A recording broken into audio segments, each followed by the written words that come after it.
Hello guys and welcome back. आज हमारे पास एक काफी स्पेशल गेस्ट है। We have Arpit with us and the most amazing part is कि इनका इंटर्नशिप हो चुका है माइक्रोसॉफ्ट में and he will be joining Microsoft in May of 2023। Obviously he will be telling us about that.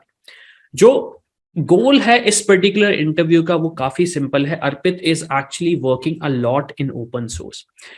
इस channel पे हमने बहुत कोशिश करी ओपन सोर्स रिलेटेड चीजें लाने की, but I could not find someone right, so I met Arpit and now we are going to discuss things related to open source, advantage क्या होता है ओपन सोर्स का। एंड बिलीव मी गाइस, अगर आपके पास कुछ अच्छे ओपन सोर्स प्रोजेक्ट हैं जिसमें आप कंट्रीब्यूट कर रहे हैं, सो क्रैकिंग बिग इंटर्नशिप्स काफी आसान हो जाता है। May be Arpit will add on this. So I would like to welcome Arpit. So first of all, Arpit, tell us about you. What are you doing currently and how this internship at Microsoft happened? So thank you, Avinash, for having me. And this is me, Arpit Gura, and I am from Bhopal. Okay. And I am currently doing my computer science engineering BTech in from Lakshminarayan College of Technology. And I'm, as Avinash said, I am going to be intern at Microsoft next year. So the journey of Microsoft started back in April or May. So there is a program called as Microsoft Engage. Microsoft Engage program होता है, मतलब they were like for third year this year, and they allowed everyone from everyone college, like from tier 1, tier 2, tier 3, no problem. So anyone can apply to that. So I applied. There is only limit for 24 hours. The application opens only for 24 hours. So I applied for that, and I got selected. I got selected for the two interview rounds, or we can say that two question rounds. So there are two rounds of questioning. First one is basic MCQ type questions. So after that, there is a second round of DSE based problem solving. So in that, there is a mentorship program. After that, so there is a 1 month mentorship programs. In that mentorship programs, that Microsoft gives us three problem statements, and on that three problem statements, we have to build a application or a website or a desktop application. So I built a website for that, and the language that I used, I don't know about that before the program. So I learned the program from programming language from scratch during that 1 month, and this is very difficult to do that because at that time my semester exams is also happening. So it's more like a not a program, it's more like a checking your time management. So वो लोग ऐसा programme इसलिए रखा गया था कि आपका time management किस तरीके से अच्छा हो, वो चेक करने के लिए एक्चुअल में ऐसा प्रोग्राम था. So I got through the programs and submitted the project in June, and at the end of July, the result will be declared. So on the basis of project, you will be gotten a internship offer or direct internship offer, or you can got a interview call, or there may be some swag. So I got a direct interview from the Microsoft. कौन सी So that's language all आपने it is. सीखी थी? कौन सी So language सीखी I थी आपने? learned Python. Okay, सो Python आपने एक महीने में सीखी और उसको मतलब प्रोजेक्ट बना के कंप्लीट कर दिया आपने? Yeah. सो अर्पित, नाउ ये एक बहुत अच्छी चीज जो आपने बताई है वो ये है कि लाइक आजकल हो क्या रहा है, लाइक इफ आई मैं अगर यूट्यूब पे जाता हूँ तो एवरीवन सेज कि आप ये लैंग्वेज 1 घंटे में सीखो, ये लैंग्वेज 2 घंटे में सीखो। आई बिलीव आप भी ये जानते होंगे कि it's not possible, but I want to understand कि क्या आपकी लर्निंग एक्सपीरियंस रहे, लाइक आपने कैसे कोशिश करी इस चीज को सीखने में, बिकॉज इंटर्नशिप क्रैक करना माइक्रोसॉफ्ट में बहुत आसान बात नहीं है, ये चीज सब जानते हैं। अब आपने एक ऐसी लैंग्वेज पे काम किया जो आपको आती नहीं थी, आपने 1 महीने में उसे सीखा। अब आई कैन एग्री कि आप बोल सकते हैं कि आप उसमें एक्सपर्ट नहीं है, बट स्टिल अगर एक इंटर्नशिप आप एक नई लैंग्वेज को लेकर क्रैक कर रहे हैं तो आपके क्या एक्सपीरियंसेस रहे, मतलब कैसे आपने उसे सीखा? क्या आपको डे 1 से ही सारी चीजें आसानी से बनने लगी या फिर ग्रेजुअली आपने सीखी, किसी से मेंटरशिप ली? How was the process? तो एक्चुअली मैंने फर्स्ट ईयर से जब मैं कॉलेज में गया था तो मेरे को सारी लैंग्वेज की बेसिक नॉलेज होती थी. तो मेरे को पाइथन की भी थी थोड़ी बहुत नॉलेज. तो मैंने जब सेकंड ईयर में आया तो कॉलेज में रहता है कि मतलब C++ ज्यादातर पढ़ाई होती है सारे कॉलेजेस में नॉर्मली, तो वो मैंने पढ़ा। देन उसके बाद मैंने DSA पढ़ना शुरू कर दिया था, क्योंकि मुझे अच्छी कंपनी चाहिए थी। मेरे को नहीं Okay. लगता था कि मैं 3 लाख के 4 लाख के पैकेज पे जाऊंगा, तो मेरे को अच्छी कंपनी फोड़नी थी। तो मैं DSA पढ़ना स्टार्ट कर दिया था। तो देन मैंने कुछ प्रॉब्लम सॉल्विंग भी करी थी। देन अप्रैल का मंथ आता है तो ये प्रोग्राम आया, तो मैंने प्रोग्राम के बीच में पाइथन, अब मैंने यहाँ पे दो प्रॉब्लम थी मेरे पास। मैंने जावा स्क्रिप्ट भी पढ़ रखी थी फ्रंट एंड डेवलपमेंट के लिए। सो मैंने अपनी मेंटर से पूछा था, मतलब ड्यूरिंग द होल प्रोग्राम अपने मेंटर एक असाइन हुई थी, तो मेंटर से मैंने पूछा तो उन्होंने कहा कि आपको प्रोजेक्ट जावा स्क्रिप्ट में नहीं पाइथन में बनाना होगा for AI/ML purpose, future scope के लिए। तो फिर मैंने मैम से पूछा कि मैम मेरे को तो पाइथन आती नहीं। तो मैम थॉट कि तुम कोई भी ट्यूटोरियल्स देखो, 1 घंटे के हो चाहे 2 घंटे के हो, पहले बेसिक लर्न करो उसका। तो I started with Python basics. ये कुछ 6 से 12 घंटे का एक कोर्स था, तो मैंने वो कोर्स किया। मैंने पाइथन के बेसिक समझे कि कैसे एक पाइथन का कोड लिखा जाता है, कैसे मॉड्यूल्स को इम्पोर्ट किया जाता है, फिर कैसे मतलब लूप चलाई जाती हैं, बेसिक जो फंक्शनैलिटीज होती है एक लैंग्वेज की वो सीखी। देन उनको थोड़ा बहुत इम्प्लीमेंट करके देखा, लेकिन इसमें भी बहुत सारे चैलेंजेस आए, क्योंकि मैं पहले C++ में प्रोग्रामिंग करता था। वहां पे मतलब एक चीज होती है जैसे सेमीकोलंस लगाने होते हैं, Yes, बट पाइथन exactly. में सेमीकोलंस का कोई यूज नहीं होता है। तो ब्रेसेस भी नहीं होते पाइथन में. ओके, सो उसमें इंटेंडेशन का काम होता है, तो वहां पे बहुत ज्यादा दिक्कत आई जब को लैंग्वेज स्विचिंग में हुई। तो एंड देन इसके बाद जब थोड़े बहुत कॉन्सेप्ट बनने लगे तो फिर मैं थोड़ा बहुत प्रोजेक्ट के ऊपर रिसर्च करने लगा। तो प्रोजेक्ट के ऊपर रिसर्च करते समय मैंने एक प्रोजेक्ट और मिला था मेरे को, ओपन सोर्स प्रोजेक्ट ही था वो, गिटहब पे जो चला था। मैंने उसको देखा, मैंने उसको समझा, लेकिन मेरे को उसमें कुछ समझ में नहीं आया। उस प्रोजेक्ट में मेरे को कुछ भी चीज समझ में नहीं आई। ऐसा होता है बहुत बार कि कोई ओपन सोर्स प्रोजेक्ट है, अपन को मिल जाता है, तो उसमें कुछ चीजें समझ में नहीं आती हैं। तो मैंने उस प्रोजेक्ट को वहां पे कुछ टाइम के लिए छोड़ दिया, मैंने कुछ और एडवांस टॉपिक स्टार्ट करना शुरू किए। तो मतलब आधा महीना हो चुका था और मैंने अभी प्रोजेक्ट का कुछ भी नहीं बनाया, और साथ में मेरे सेमेस्टर एग्जाम्स भी चल रहे थे, तो मैं उसकी भी प्रिपरेशन कर रहा था। तो सेकंड वीक के एंडिंग में मैंने प्रोजेक्ट स्टार्ट करना शुरू कर दिया था फ्रॉम स्क्रैच। तो उसके लिए मेरे को फ्लास्क भी चाहिए थी, क्योंकि पाइथन से फ्लास्क के जरिए ही अपन प्रोजेक्ट को वेबसाइट बना सकते हैं। तो फिर मैंने थोड़ा बहुत फ्लास्क सीखा, बट फ्लास्क में मैंने ज्यादा मास्टरी नहीं कर पाया। तो Okay. मैंने मतलब डॉक्यूमेंटेशन से उठा करके चीजें इम्प्लीमेंट करना शुरू करी। एंड थोड़ा बहुत प्रोजेक्ट बनाया, एंड प्रोजेक्ट मेरा बन गया था। बट जब प्रोजेक्ट बन गया था, आखिरी का एक वीक बचा था, मैंने प्रोजेक्ट को चलाया, चला के टेस्ट किया, मेरे सिस्टम पे बढ़िया चल रहा था। बट मैंने अपने फ्रेंड के सिस्टम पे चलाया, द प्रोग्राम क्रैश्ड, मतलब एक भी चीज काम नहीं कर रही थी। फिर मेरे को बहुत टेंशन हुई, बहुत गुस्सा आया। मैंने मतलब 3 हफ्ते लगा दिए इस चीज को करने के लिए, और अब नहीं हो रहा है। तो फिर मैंने अपनी मेंटर से गाइडेंस ली, तो उन्होंने चीजें बताई, कुछ चीजें सॉर्टेड हुई। एंड देन मैंने मतलब फोर्थ जो वीक था उसमें पूरी सारी चीजें, जो भी दिक्कतें आ रही थी उन सारी चीजों को सॉल्व किया। And then project finally build हुआ। ओके. तो काफी लंबी जर्नी थी. एंड वन थिंग मैं मतलब ऑडियंस स्टूडेंट्स को बताना चाहूंगा, ऑब्वियसली हमने ये चीज काफी टाइम पे पहले सुनी है कि लाइक हमें कंसेप्ट आने चाहिए. अब जैसे अर्पित ने बताया कि लाइक फ्लास्क सीखा. फ्लास्क इज बेसिकली एक फ्रेमवर्क है पाइथन में जिसके थ्रू आप वेब एप्लीकेशन बना सकते हो. बट ऑब्वियसली एक बहुत बड़ा फ्रेमवर्क है सीखने में, ऐसा नहीं कि आप उसे एक ही दिन में सीख लो.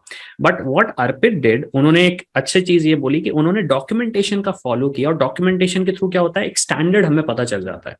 अर्पित, आपने एक और चीज मेंशन करी, ओपन सोर्स. मैं जिस चीज पे आज डिस्कस करना चाह रहा हूँ, ओपन सोर्स एक्चुअली में होता क्या है. मतलब क्योंकि स्टूडेंट्स के साथ सबसे बड़ा प्रॉब्लम ये रहता है कि जब हम सीखने जाते हैं कोई भी चीज तो बोलते हैं ओपन सोर्स सीख लो. बट ओपन सोर्स होता क्या है? तो लाइक एज अ स्टूडेंट अगर मैं समझना चाहूँ ओपन सोर्स, तो what is open source? So open source is basically a source code. जैसे अपन कोई भी एप्लीकेशन लिखते हैं तो उसका कुछ सोर्स कोड होता है, तो यस. वो सोर्स कोड अपने को अवेलेबल रहता है इंटरनेट पे, that can be changed by anyone, modified, analysed, और उसमें कोई भी चीज अपनी अपग्रेड कर सकता है वो। जैसे उसको कुछ फीचर्स डालने हैं, उसमें कुछ चीज में कुछ एरर है तो उसको चेंज करना है, तो ये सारी चीजें अगर किसी एप्लीकेशन में आप कर सकते हैं, मतलब उसके सोर्स कोड को चेंज कर सकते हैं, then it is called as open source software. तो वो सॉफ्टवेयर जो है ना, वो ओपन सोर्स सॉफ्टवेयर है। और आप ओके अगर उसमें कुछ चेंज कर रहे हैं, कुछ भी चेंज कर रहे हैं, तो आप एक कंट्रीब्यूटर माने जाते हो उस प्रोजेक्ट के लिए। और ये ओके पूरी प्रोसेस को ओपन सोर्स बोला जाता है।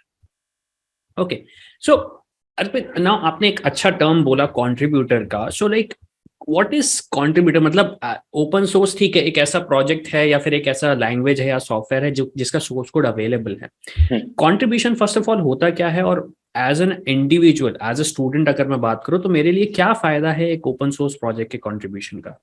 सो बेसिकली कंट्रीब्यूशन, कुछ भी आप चीज उस प्रोजेक्ट में ऐड कर रहे हैं, भले ही वो कोड वाली हो, नॉन कोड हो, ग्राफिकल हो, या फिर कुछ भी मेंटेनेंस हो, आप उस प्रोजेक्ट में किसी ना किसी तरीके से कुछ ना कुछ अपना इनपुट दे रहे हैं, वो आपका एक ओके कंट्रीब्यूशन है। और ओके आप दे रहे हैं तो आप कंट्रीब्यूटर हो। सो ओके इसके एडवांटेज कुछ ऐसे हो सकते हैं कि जैसे आप आपने अभी तक जो भी स्किल्स सीखी हैं, आपने अभी तक जो भी स्किल्स सीखी हैं वो अपने प्रोजेक्ट्स पे लगाई हैं बस। आपने ओके अपनी स्किल्स को रियल वर्ल्ड प्रोजेक्ट्स के साथ एम्बेड नहीं किया, मतलब आपने अपनी स्किल्स का यूज करके रियल वर्ल्ड प्रोजेक्ट्स नहीं बनाए। तो आप ओपन ओके सोर्स से क्या कर सकते हैं, जो भी करंट एप्लीकेशंस हैं, जो भी वो रियल वर्ल्ड प्रॉब्लम सॉल्व कर रहे हैं, आप उनकी प्रॉब्लम को समझ करके अपनी स्किल्स के बेसिस पे उन प्रॉब्लम्स को सॉल्व कर सकते हैं। मतलब उनकी प्रॉब्लम, जो एग्जिस्टिंग प्रॉब्लम सॉल्व कर रहे हैं, उसको और एनहांस कर सकते हैं। और दूसरी एक इम्पोर्टेंट चीज होती है, जैसे आप जो दूसरे डेवलपर्स हैं उनसे सीख सकते हैं, उनसे गाइडेंस ले सकते हैं। ओपन सोर्स में एक बहुत अच्छी चीज होती है कि आपको यहाँ पे कोई कंपटीशन नहीं होता है। जैसे अगर आप कोई कोडिंग कंपटीशन करते हैं तो उसमें कंपटीशन ज्यादा होता है। यहाँ पे ओपन सोर्स में कंपटीशन नहीं होता है, यहाँ पे कोलैबोरेशन होता है। तो आपको अगर कोई चीज नहीं आ रही है, आप मेंटेनर से और जो भी उस प्रोजेक्ट के फाउंडर्स हैं या फिर जो भी मेंटेनर्स हैं उनसे पूछेंगे तो वो डायरेक्टली बता दें। जो भी डेवलपर्स हैं, अदर डेवलपर्स भी बहुत हेल्प कर देते हैं। तो एक तो ये चीज है कि आप दूसरे डेवलपर से सीख सकते हैं। तीसरी चीज ये अच्छी आ जाती है कि आप क्या कर सकते हैं कि जो कोड है, कोड की क्वालिटी है, आपने अभी तक जो कोड लिखा हुआ है वो अपने हिसाब से लिखा हुआ है। बट जब आप उनके प्रोजेक्ट को देखेंगे, उनके प्रोजेक्ट को समझेंगे, तो आपको एक समझ में आएगा कि कोड की क्वालिटी कैसी होती है, मतलब कोड किस तरीके से लिखते हैं एक्चुअल में, कितनी ज्यादा अच्छी स्टैंडर्ड्स का यूज किया जाता है। बहुत सारे स्टैंडर्ड्स होते हैं कोडिंग में भी। तो उन कोडिंग स्टैंडर्ड्स को कैसे यूज किया जाता है, उनको अपने प्रोजेक्ट में कैसे एम्बेड किया जाता है, जिससे आपकी कोड की क्वालिटी अच्छी हो, मतलब रीडेबिलिटी ज्यादा हो। फिर तीसरी चीज ये आ जाती है कि आप अपने प्रोजेक्ट्स को जो भी ओपन सोर्स कॉन्ट्रीब्यूशंस हैं उनको किसी भी रेज्यूमे भी लगा सकते हैं। किसी भी कंपनी को अगर दिखाएंगे तो एक इम्पैक्ट पड़ता है कि आपने किसी रियल वर्ल्ड एक्सपीरियंस किया हुआ है पहले से, किसी एक रियल वर्ल्ड एप्लीकेशंस पे काम किया हुआ है। और बेनिफिट्स ये भी हो सकते हैं कि कुछ ओपन सोर्स प्रोग्राम्स होते हैं, जैसे जी सॉक हो गया, गूगल समर ऑफ टॉक्स हो गया, अभी हैक्टोबर फेस्ट चल रहा है। तो ऐसे प्रोग्राम्स होते हैं, इनमें आप कंट्रीब्यूट करके कुछ स्टैक्स वगैरह भी अर्न कर सकते हैं। ओके। तो मैं ये जानना चाह रहा हूँ, लाइक ओपन सोर्स का काफी आपने अच्छे तरीके से एक्सप्लेन किया। एक जो सबसे बड़ा एडवांटेज ओपन सोर्स प्रोजेक्ट में कंट्रीब्यूट करने का, लाइक मैं एक चीज ऐड करना चाहूंगा आपके पॉइंट्स में, कि या श्योर, आपको एक ग्लोबल विजन मिल जाता है। हाँ विजन मिल जाता है। सेकेंडली आपके पास एक ग्लोबल अप्रोच होती है। तो यूजुअली क्या होता है, जैसे कि आपने कोई प्रोजेक्ट बनाया, अब अगर आपने एक कंपनी के लिए बनाया तो कंपनी के लोग ही जान पाएंगे कि यार आपने ये काम किया। बट अगर आप एक ओपन सोर्स प्रोजेक्ट पे कंट्रीब्यूट करते हो तो ऑल ओवर द वर्ल्ड जो भी उस प्रोजेक्ट को यूज कर रहा है उसे पता है कि yes, Arpit is the contributor there. Arpit के पास ये स्किल सेट है। मे बी अगर मुझे जॉब देना हो, मे बी मुझे अगर इंटर्नशिप देना हो, सो लाइक ये एक बहुत अच्छी अपॉर्चुनिटी हो सकती है ना। अर्पित, आई वांट टू अंडरस्टैंड कि ओपन सोर्स प्रोजेक्ट, ओके अच्छी बात है। अब मैं कैसे फाइंड करूं ऐसे प्रोजेक्ट्स ओपन सोर्स जिससे मैं अपना skill set, first of all obviously अच्छे से स्किल सेट बिल्डअप कर पाऊं, कंट्रीब्यूट कर पाऊं, और ऐसे प्रोजेक्ट्स में मैं करना चाह रहा हूं जिसमें मैं काफी सारी चीजें सीख पाऊं। तो मैं या कैसे फाइंड आउट कर सकता हूँ वो प्रोजेक्ट्स? सो प्रोजेक्ट फाइंड करने के लिए सबसे ज्यादा मोस्ट पॉपुलर वेबसाइट है गिटहब। ओके गिटहब एक क्लाउड होस्टिंग वेबसाइट है, जिनको नहीं पता है वो गिट को यूज करते हैं। गिट एक वर्जन कंट्रोल सिस्टम होता है, जो कि ओपन सोर्स के लिए बहुत ज्यादा इंपॉर्टेंट फैक्टर होता है। तो गिटहब के एक इनबिल्ट सर्च फंक्शनलिटी है, जिसको यूज करके आप अपने हिसाब से, मतलब लैंग्वेज के हिसाब से, आपको किस लेवल के प्रोजेक्ट चाहिए, beginner level, intermediate level, expert level, उसके हिसाब से आप फिल्टर कर सकते हैं प्रोजेक्ट्स को। एंड देन आप चूज कर सकते हैं, उनकी रिपो में जा सकते हैं। रिपो एक ऑनलाइन रिपोजिटरी टाइप होता है, मतलब एक फोल्डर होता है जिसमें सारा सारा कोड लिखा हुआ होता है। तो ओके आप क्या कर सकते हैं, जो भी प्रोजेक्ट है, कुछ भी प्रोजेक्ट आपको अच्छा लगा, आप उनके कोड पे जाइए, उस कोड को समझिए। अगर आपको समझ में आता है देन इट्स ओके, नहीं आता है तो आप उनके मेंटेनर्स को, मतलब डिस्कशन टैब में या फिर उनकी मेलिंग लिस्ट में जाकर के उनसे बात कर सकते हैं कि क्या है कोड, क्या क्या करता है। तो ये सारी चीजें आप वहां से कर सकते हैं। दूसरा अच्छा तरीका ये है कि अगर आपको किसी भी प्रोजेक्ट में कंट्रीब्यूट करना है, तो गुड फर्स्ट इशू नाम की एक साइट है, जहां से आप देख सकते हैं कि कौन कौन से ऐसे प्रोजेक्ट हैं जिन पे बिगनर लेवल कंट्रीब्यूशंस किए जा सकते हैं। ओके तीसरी चीज आ जाती है अपनी, जो भी ओपन सोर्स प्रोग्राम्स होते हैं जैसे जीसॉक वगैरह हो, तो इनमें जो भी ऑर्गेनाइजेशंस पार्टिसिपेट कर रहे हैं, आप जीसॉक की वेबसाइट पे जाके देख सकते हैं। तो वहां से आप मतलब प्रोजेक्ट देख सकते हैं कि आपकी लैंग्वेज के लिए, आपके स्किल सेट के लिए कौन सा प्रोजेक्ट आपको बेस्ट सूट कर। तो ये कुछ तरीके होते हैं जिससे आप पता लगा सकते हैं कि कौन सा प्रोजेक्ट आपके लिए सूट कर रहा है। और इसमें एक चीज और होती है कि आपको ऐसा नहीं है कि पूरा कोड बेस समझना है। आपको जो पार्ट पे आपको काम करना है, आप केवल उतने पार्ट को समझिए। कभी कभी क्या होता है कि जैसे अब फेसबुक का रिएक्ट है, तो कभी कभी पूरे रिएक्ट के कोड को समझना बहुत मुश्किल हो जाता है। अगर आपको समझ कुछ एक बग मिला है, आप उस बग को, उस रिलेटेड बग कहाँ कहाँ से, उसको कहाँ से कंबाइन किया गया है, देन आप उसको समझिए। उसको समझ में आ जाता है, देन आप उसको काम कीजिए। तो ये सारी चीजें होती हैं। ओके सो काफी तरीके आपने बताया। एक एक चीज मैं भी ऐड करना चाहूंगा, ओपन सोर्स प्रोजेक्ट में एक चीज आप ये भी कर सकते हैं कि आप डॉक्यूमेंटेशन का पार्ट भी कर सकते हो। तो लाइक लेट्स से अगर आपने कहा कि मुझे नहीं प्रोग्रामिंग बन रही, लेट्स से आपको कोई ऐसी प्रोग्रामिंग लैंग्वेज पे काम करना है लेकिन आपको वो नहीं बनती, अभी आप सीख रहे हैं, और ऑब्वियसली बात है कंट्रीब्यूशन करना इतना आसान भी नहीं होता। आप क्या कर सकते हैं, आप डॉक्यूमेंटेशन कर सकते हैं। डॉक्यूमेंटेशन भी एक इंपॉर्टेंट पॉइंट होता है। सो अर्पित, अब एक चीज मैं ये जानना चाहता हूं आपके पॉइंट से कि आपने ओपन सोर्स के बारे में इतनी सारी चीजें बताई। मैं जानना चाहता हूं कि ओपन सोर्स प्रोजेक्ट्स से आपको क्या मदद मिली, आपने कैसे कैसे प्रोजेक्ट्स में कंट्रीब्यूट किया, आपकी क्या जर्नी थी, आपने कैसे कंट्रीब्यूशन करना स्टार्ट किया, और इसने कैसे आपको हेल्प किया आपके करियर में, या फिर जो आपको इंटर्नशिप मिली है माइक्रोसॉफ्ट में उसमें कैसे हेल्प किया? सो एक्चुअल में स्टार्टिंग में मैंने अपना स्किल सेट बढ़ाने के लिए ओपन सोर्स से स्टार्ट किया था। तो फर्स्टली जब मैंने स्टार्ट किया था, तो मेरे को फर्स्ट ईयर में मेरे को कुछ आइडिया था कि ओपन सोर्स कुछ होता है। तो फिर मैंने उसको जानने की कोशिश करी, गिटहब सीखा, एंड देन कुछ ओपन सोर्स प्रोजेक्ट स्टार्ट करे। एंड मैंने तब, मेरे को ज्यादा लैंग्वेज नहीं आती थी, मेरे को HTML CSS ज्यादा आती थी, तो मैं बस वेबसाइट की जो भी उनका प्रोजेक्ट था उसकी डिजाइनिंग वगैरह पर ध्यान देता था। तो कुछ ऐसे कॉन्ट्रीब्यूशंस करे। फिर मैंने अपनी स्किल सेट को इम्प्रूव करने के लिए मैंने जावास्क्रिप्ट सीखी, फिर फ्रंट एंड के पार्ट पर भी फोकस कर दिया। एंड मेजर जो रोल था ओपन सोर्स कॉन्ट्रीब्यूशंस का, वो मेरी स्किल सेट को इम्प्रूव करने में आया। कि मैं पहले HTML CSS किया, फिर जावास्क्रिप्ट किया, अभी रिएक्ट कर रहा हूँ। एंड कुछ पाइथन के प्रोजेक्ट्स भी थे जिनमें मैंने कंट्रीब्यूट किया था। तो ऐसा करने से क्या होता है कि जो भी आपने स्किल्स यूज करी हैं, जो भी स्किल्स आती हैं, और एनहेंस होती जाती हैं आपकी स्किल पावर। और इससे मेरे को और भी चीज़ों में मदद मिली है। जैसे मैं कोई भी डॉक्यूमेंटेशन करता हूँ या कुछ करता हूँ, तो मैं उसके ऊपर एक ब्लॉग वगैरह लिख लेता हूँ कि आप ऐसे ऐसे कॉन्ट्रीब्यूशंस कर सकते हैं, अगर आपको ये चीज़ आती है तो इससे ये कर सकते हैं। तो इन पे आप अपने ब्लॉग्स वगैरह लिख सकते हैं। तो ऐसे ही किया था मैंने भी। ओके तो काफी डिटेल में आपने बताया। अर्पित, मैं एक चीज और ये जानना चाह रहा हूँ, लाइक हम अगर लोकेशन वाइज की बात करें तो यू आर फ्रॉम भोपाल, और भोपाल कैपिटल है MP का, भी understand, but technically I also understand, क्योंकि मैं भोपाल में मतलब पिछले 10 से 12 साल से ऑलरेडी हूँ, तो मुझे पता है कि टेक्निकली कितना स्ट्रांग नहीं है भोपाल। आपको ये जो आइडियाज थे, बिकॉज ऑब्वियसली भोपाल में इतना ज्यादा कम्युनिटी नहीं है, इतना ज्यादा एक्सपोजर नहीं है, हाँ कंपनीज हैं बट एक जो कम्युनिटी होता है वो मिसिंग है। तो आपको कैसे पता पड़ा ये सारी चीजें कि यार ओपन सोर्स भी एक ऐसी चीज होती है जिसको करना चाहिए? क्योंकि आई वांट टू अंडरस्टैंड कि अगर ऐसी कोई चीजें हैं, क्योंकि जो दूसरे शहर में हैं स्टूडेंट्स जो कि छोटे छोटे शहर को बिलोंग करते हैं, तो वो भी शायद उस लर्निंग से एडवांटेज ले सकते हैं।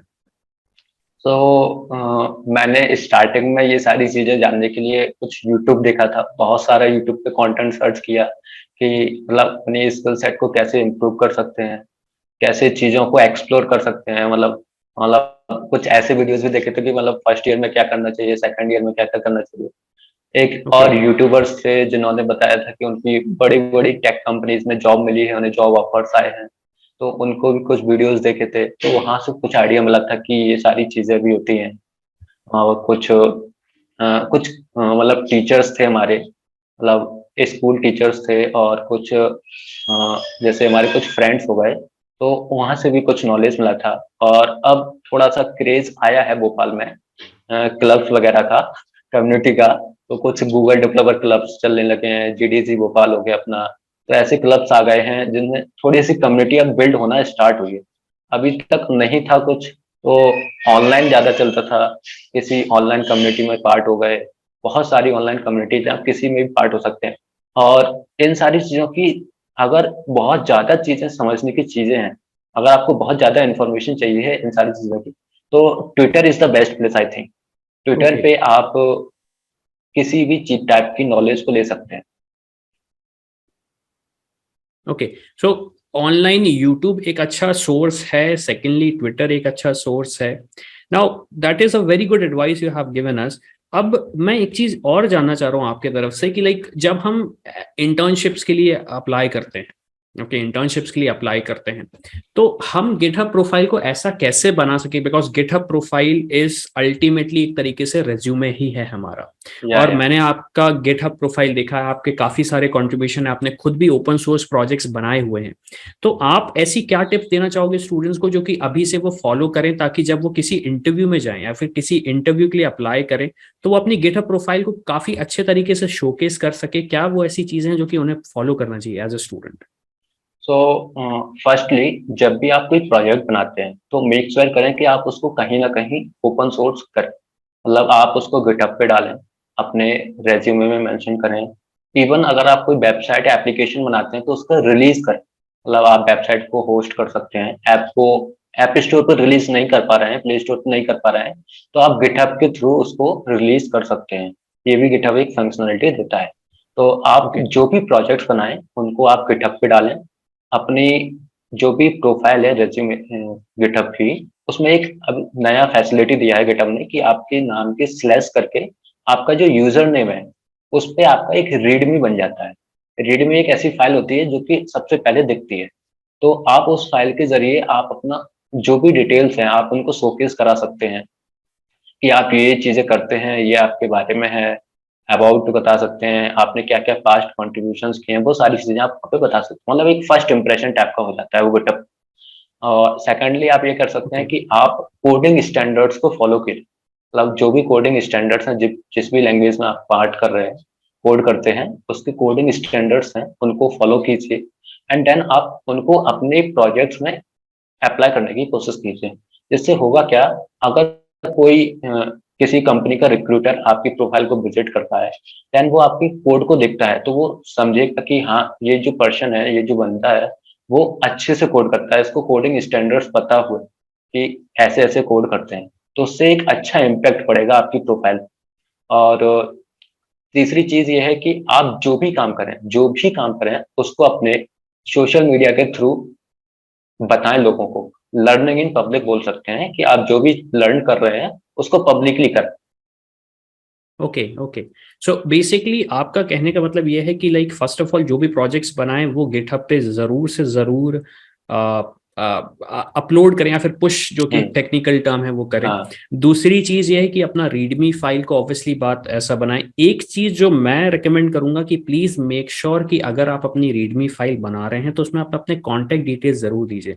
बिकॉज होगा ये कि अगर किसी को आपको लगता है कि ओके आपकी प्रोफाइल काफी अच्छी है और हम आपको हायर कर सकते हैं एज एन इंटर्न या फिर फुल टाइम जॉब, तो अगर वो आपको कॉन्टेक्ट नहीं कर पाएंगे तो फिर वो आपको कैसे जॉब देंगे।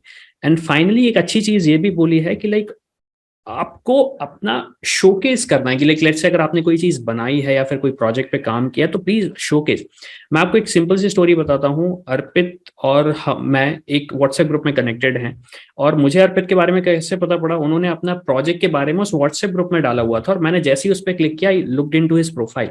और ऑब्वियसली बात है कि एज अ टेक्निकल पर्सन मैंने जब एनालिसिस किया मैंने कहा कि okay that is very good कि मतलब भोपाल से कोई इतना अच्छा कॉन्ट्रीब्यूशन कर रहा है गिटहब का, यूज कर रहा है गिटहब का।